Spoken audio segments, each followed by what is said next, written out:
and welcome back to the channel. I didn't get much sleep last night, but that's embarrassing. But for today's video, we're going to do a collab video with my good friend Kevin with Adventures in Us, doing a deep analysis into self-driving, and particularly Tesla self-driving. And I'm going to do it from the perspective of, is buying Tesla's full self-driving worth it?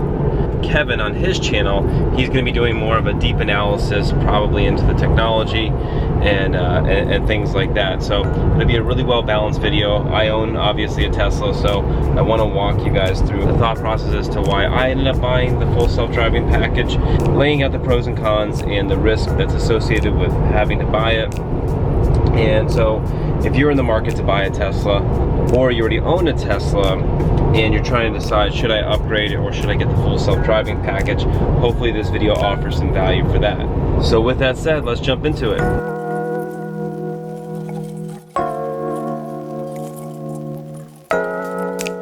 All right, let's first try to order a Tesla with full self-driving by logging in tesla.com here.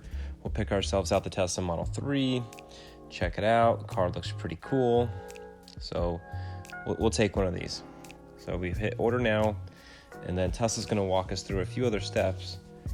We can pick out the range we want for the car. You can get standard range, long range. We'll just stay with the standard range here for 250 miles. What color do we want? White's free. Black interior is also free. When we get here over to full self-driving autopilot features, this is where things kind of change. The car comes with basic autopilot, but to get this full self-driving capability, which I'm outlining here, this is the full self-driving capability that's available now. And these are things like automatic driving from highway to on-ramp to off-ramp, including interchanges and overtaking slower cars, auto lane change, automatic lane changes while driving on the highway. The car will automatically park, both parallel park and in perpendicular spaces. And also you can summon your parked car where it'll come find you anywhere in a parking lot. And I'll show you guys how this works later, along with other full self-driving features. So stay tuned for that. Then also, if you look down here, coming later this year, Tesla is saying that you're gonna be able to recognize and respond to traffic lights and stop signs, which is crazy because that's a real trust and faith in the vehicle and the technology. And they're also promising that full automatic self-driving will be on city streets, because right now it's primarily for highways. You can do some stuff on city streets, but it's really kind of limited, and I'll show you later in the video as well. All of this can be yours for $7,000. And not only all of this, but you also get everything promised in the future. So if you read over here, it says, includes the full self-driving computer, and this full self-driving capability is available for purchase post-delivery as well, but prices are likely to increase over time with new future releases, and that is accurate. So I bought full self-driving for $6,000 back in October, and the following month, the price went up to $7,000. So we do see this as an increasing value, or at least Tesla is increasing the price over time because they think it's going to be more valuable. And I think it's important to read this disclaimer here as well. It says the currently enabled features require active driver supervision and do not make the vehicle autonomous. The activation and use of these features are dependent on achieving reliability far in excess of human drivers, as demonstrated by billions of miles of experience, as well as regulatory approval, which may take longer in some jurisdictions. As these self-driving features evolve, your car will continuously be upgraded through over-the-air software updates. So that's similar to like your iPhone. It says time to update your iPhone. The Tesla does the same exact thing. And every time it does this, you are supposed to get improved full self-driving features. And then the holy grail in all of this is that if these cars can become fully autonomous, these cars can join what's called a robo-taxi network, where you can upload your car to the Tesla app and you can send it out to do ride sharing, much like Uber does, but without a human being in there. And for you just owning the car, you can make passive income off of it. So that makes self-driving very interesting, and it could possibly make your car an appreciating asset that can provide cash flow. Crazy things to think about. So let's jump into it further. So the technology that Tesla uses for their full self-driving is called computer vision, along with a forward radar.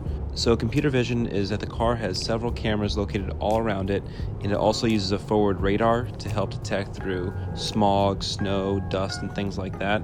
So you can also see here that I am doing lane changing without personally moving the car, but by just turning the turn signal, and the car will make sure nothing is there and then change lanes. And what computer vision really means is that Teslas have the built-in necessary hardware where the whole fleet of Teslas on the road, they can learn every day, every mile traveled, and Tesla can then take all that data and then improve the self-driving based on the entire fleet of all Teslas. Now, something I find to be very interesting, and a big reason why I decided to buy Tesla's full self-driving, is that if you want to lease a Tesla, they will actually not give it back to you. They want those cars back because they want to be able to dedicate these cars to their own fleet in the future to make revenue off that through their future robotaxi network. So as you see me drive here, you'll see these blue lines that pop up. These lines are always looking for the white lines on the road, and if you veer too far off to one side of them, the car will actually pull you back in the lane. And then the way you engage full self-driving is by this lever on the right by tapping it down twice. That'll ignite it, and you'll see those two blue lines light up where the road lines are, and the car will stay right in between there as you're driving, and it'll make sure to stay within those lanes, slow down if there's a car in front of it, notify any car around you, and so all you really have to do is observe the car. So these are some pretty basic functionalities that you'll have that do provide safety and more of a leisure to driving, but is it worth the $7,000? To me, I don't really feel like it's worth that, and me buying full self-driving is really a speculation on the possibility of having my car become an appreciating asset that could provide cash flow. Is it likely to occur or not? That's a very difficult question to answer. I'm a shareholder in Tesla, and I believe in this mission. I believe that us humans are not very good drivers. I believe we actually kill about 60,000 people a year. So I do think an autonomous network of driving vehicles could bring down that number significantly. And if my speculative investment can make the world a safer place to drive on, that my kids can drive on in the future, then I can live with it, even if this car doesn't become fully autonomous. And my gut tells me that it's a 50-50 chance. I do worry that if Tesla is unable to deliver on full self-driving, that they could find themselves in a class action lawsuit because of the way it's been advertised and because it's just so expensive. But we also need to remember that there's a huge legislative challenge here, that even if Tesla can create a fully self-driving car, that legislators may not allow this to happen, or it could take a very long time. Like I mentioned, humans kill 60,000 people a year on the roads. If one of these autonomous cars kills one person, it's going to be highly criticized. Even though it can be much, much safer, it's still going to face that pressure. So Elon has referred to the legislative challenge as what's called a March of the Nines, that they're going to need to demonstrate that an autonomous driving vehicle is 99.99999% safer than a human. And the question is, how many nines will it take to get legislative approval and approval from the public? I've heard the analogy with like an elevator. If you knew an elevator was a 50-50 chance of being a successful ride, or it would fall and you would die, you would not do it. But if it was 90%, you would still not do it. If it was 99%, you would still not do it. But how many 0.9s after that of safety would you feel comfortable riding on an elevator? Something interesting to think about. So I mentioned earlier that the full self-driving is really limited right now to city driving, and you'll see me try to take this left-hand turn right here, and the car kind of freaks out. When the car can't see the two white lines next to it, it kind of gets a little confused.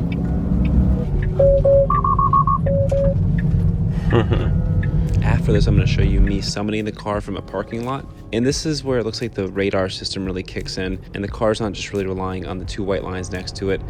It instead is sensing everything around it and making the most logical decision. So here is the summoning feature. When you open up your Tesla app, you hit the Come to Me button right there when you open up the app, and on the screen it will display the computer vision that the car can see, back out of the parking space, come to the stop sign, turn on the blinker, and the car will come right over here to pick me up. In all honesty, there is some utility to this, but it's really more of a party trick at the moment. I find myself a little bit more anxious when I call for the car in the parking lot, even though it's pretty cool. But for me, these are indications that full self-driving with the technology I have in this car is capable, and hopefully within the next year or so.